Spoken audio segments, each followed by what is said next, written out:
याद है उस समय बच्चे छोटे छोटे थे, तो यहाँ सीताराम बाजार में जो रामलीला लगती है वहां पे मैं उनको रामलीला के लिए भी ले जाती थी।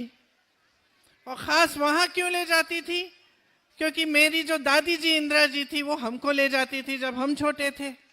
और मुझे एक बात याद है उस समय की, कि उस रामलीला में सब धर्म के लोग आते थे। सिर्फ आते नहीं थे, उसमें भाग भी लेते थे। मुझे याद है कि कभी कभी जो रोल करते थे रामलीला में, एक्टिंग करते थे, वो भी हर मजहब के लोग होते थे। तो एक मिली जुली एक अलग संस्कृति हमेशा रही है, यहाँ सदियों से रही है। सब प्यार से रहे हैं। और खास तौर से मैंने ये बात देखी जब मैं यहाँ काम के लिए आती थी कि कितनी मेहनत करते हैं लोग।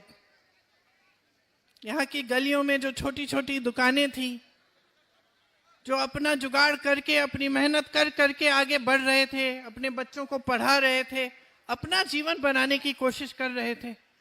कई लोग दिल्ली के ही थे, खासतौर से यहाँ पुरानी दिल्ली में, लेकिन कई लोग बाहर से भी पलायन करके आते थे।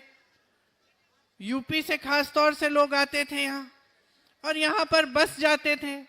कोई रिक्शा चला रहा है, कोई अपनी दुकान खोल रहा है, कोई छोटे मोटे मैकेनिक का काम कर रहा है, अपना कोई और हुनर दिखा रहा है। तो इस तरह से बनी ये दिल्ली। और यहाँ हमेशा सदियों से हुनर वाले लोग आए, वो लोग आए जो अपना जीवन बनाना चाहते थे, जो सोचते थे कि हाँ, बड़े शहर में आकर हमारा भविष्य मजबूत होगा। आज भी देश का केंद्र है, देश की राजधानी है, दुनिया की सबसे बड़ी शहरों में से एक है। यहां जितने लोग रहते हैं, यूरोप के कुछ देश हैं उनमें इतने लोग नहीं रहते जितने दिल्ली में रहते हैं। तो इसे एक मिसाल बनना चाहिए था। हमारी दिल्ली, हमें गर्व होना चाहिए था इस पर। यहाँ की सड़कें पूरी दुनिया में मशहूर होनी चाहिए थी।